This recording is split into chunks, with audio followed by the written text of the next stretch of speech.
जय हिंद फ्रेंड। स्वागत है आपका अपने चैनल मैटकाइंड पर। तो आज हम बात करने वाले हैं कि मैंने सेंट्रल गवर्नमेंट फार्मासिस्ट की जॉब क्यों छोड़ी, उसके क्या रीजंस थे। तो सबसे पहले मैं आपको बताऊंगा कि मैंने कौन सा एग्ज़ाम दिया था जिसके तहत मेरा फार्मासिस्ट में सिलेक्शन हुआ। तो मैं आपको बताऊं कि CGHS एक संस्था है सेंट्रल गवर्नमेंट की जो खुद ही एग्ज़ाम कंडक्ट करती है फार्मासिस्ट के लिए। तो 2018 में जो एग्ज़ाम उसने कंडक्ट कराया था उसमें मेरा सिलेक्शन हुआ था। ये आप देख सकते हैं, ये ऑफर लेटर है।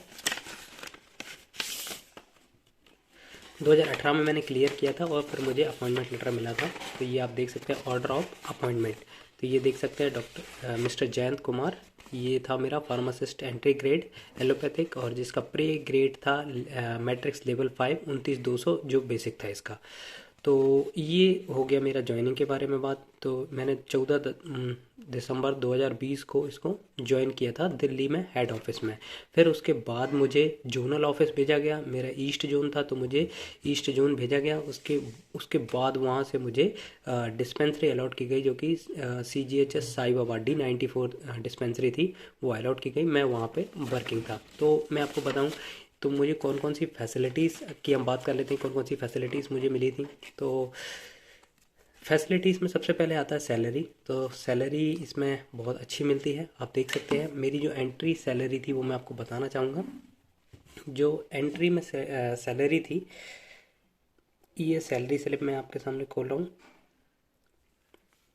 ये सैलरी स्लिप मैंने ओपन की है, आप देख सकते हैं। इसमें बेसिक जो है 29,200 है। 29,200 आप ये देख सकते हैं बेसिक इसमें है। और इसमें तीन चीज़ मिलती हैं मेन। तो basic salary plus DA plus HRA plus travelling allowance, और एक उसमें एडिशनल मिलता है हॉस्पिटल पेशेंट केयर अलाउंस। तो ये देखिए, बेसिक सैलरी मेरी जो थी 29,200 थी, प्लस DA उस पर उस टाइम पे जब जितना था उसके अकॉर्डिंग 4964 मिला था। HRA 7,008 मिलता था। ट्रैवलिंग अलाउंस लगभग 4212, और HPCA जो कि एक हॉस्पिटल पेशेंट केयर अलाउंस होता है, वो 41 मुझे मिलता था। तो टोटल मेरा जो बना था उस टाइम पे आप देख सकते हैं 49,484 बना था। उसमें से कुछ डिडक्शन भी हुआ था, जैसे CGHS जो यूनियन वाला होता है वो 30 कटे थे। एम्प्लॉय टायर 1 जो NPS के होते हैं वो 3416 और CGHS के 250 मेरे कटे थे। तो टोटल 3696 कटने के बाद इन हैंड सैलरी जो आई थी 45,788 आई थी जनवरी 2021 में। अब बात करूं जब मैंने छोड़ा था तब मेरी सैलरी कितनी थी,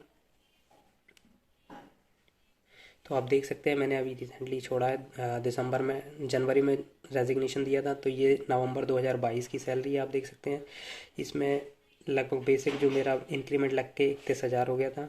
31,000 बेसिक था। DA उस पर 11,780 बना हुआ था। HRA 8370 ट्रैवलिंग अलाउंस आप देख सकते हैं 49,168। HPCA जो 4100 मिलता है। तो मेरी टोटल सैलरी लगभग 60,218 बन रही थी, जिसमें से टोटल डिडक्शन जो आप देख सकते हैं यहाँ पे हुआ था 5,078, जो इन हैंड मेरी सैलरी थी नवंबर 2021 की। आप देख सकते हैं 55,140 इन हैंड सैलरी थी।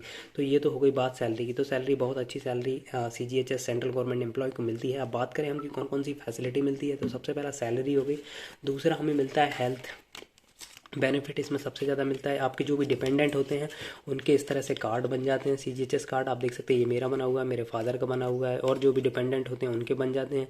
तो इसका फ़ायदा ये होता है कि कोई भी सेंट्रल गवर्नमेंट हॉस्पिटल या प्राइवेट हॉस्पिटल जो कि CGHS अप्रूव्ड है उसमें हम फ्री ऑफ कॉस्ट मतलब कैशलेस वहाँ पे इलाज करा सकते हैं, और कोई भी हमें पैसा नहीं देना होता है। प्लस इलाज के साथ साथ जो कंसल्टेंसी फ़ीस के साथ साथ जो मेडिसिन का खर्चा होता है वो भी हमें इसमें मिल जाता है। मतलब हमारा कभी भी कोई भी बीमारी पे खर्चा जो होता है वो जीरो हो जाता है। मतलब वहाँ पे कोई भी हमें पैसा नहीं देना होता है। सेकंड फैसिलिटी की बात करें, हमें तो एक एजुकेशन अलाउंस मिलता है, जो यदि आपके बच्चे हैं, जैसे एक हैं और दो है, दो तक ही मिलता है, तो लगभग 28,000 सालाना बच्चे को पढ़ाने के लिए मिलता है 12वीं तक। मतलब वो जो स्टार्टिंग से होगा, जैसे नर्सरी से 12th तक के, उसको जो वो मिलता है एजुकेशन अलाउंस लगभग 28,000 पर चाइल्ड मिलता है। मतलब यदि आपके दो बच्चे हैं तो लगभग 56,000 सालाना वो मिलता है। तो आपको एक ये बेनिफिट मिलता है। थर्ड आपको मिलता है, जो बेनिफिट मिलता है वो मिलता है NPS का। जब आप रिटायर हो जाते हैं तो आपका पेंशन बनता है। तो अभी NPS सिस्टम लागू है, तो उसमें क्या होता है कि आपका कंट्रीब्यूशन मैंने आपको जो दिखाया था, कंट्रीब्यूशन कटता जाता है, और वो जब आप रिटायर होते हैं तब कंट्रीब्यूशन का आपको कुछ हिस्सा मतलब 50% आई थिंक मिल जाता है, और बाकी आपकी पेंशन बन जाती है। तो ये फैसिलिटी की बात हो गई। अब मैं बात करूँ कि इतनी फैसिलिटी के बाद भी मैंने ये जॉब क्यों छोड़ी, तो उसका मेन रीज़न था वर्कलोड।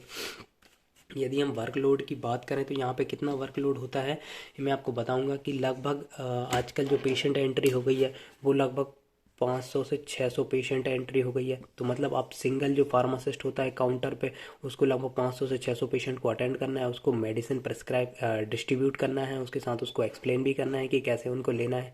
तो ये इन सब इसमें वर्कलोड बहुत ज़्यादा हो गया है, और कोई भी हेल्प इतना नहीं मिलती है एमटीएस वगैरह से। दूसरा हम बात करें प्रमोशन चैनल, तो प्रमोशन चैनल इसमें नहीं होता है इतना परफेक्ट। प्रमोशन चैनल नहीं होता है। जैसे कि यदि आप डे 1 पे आप मेडिसिन डिस्ट्रीब्यूट कर रहे हैं, तो जब आप रिटायर होंगे तब भी आप मेडिसिन डिस्ट्रीब्यूट ही करेंगे। कोई भी एडमिनिस्ट्रेटिव रिस्पॉन्सिबिलिटी आपको नहीं मिलती, या कोई भी मतलब बड़ी रिस्पॉन्सिबिलिटी आपको इस जॉब प्रोफाइल में नहीं मिलती, जो कि बहुत बड़ा रीज़न होता है।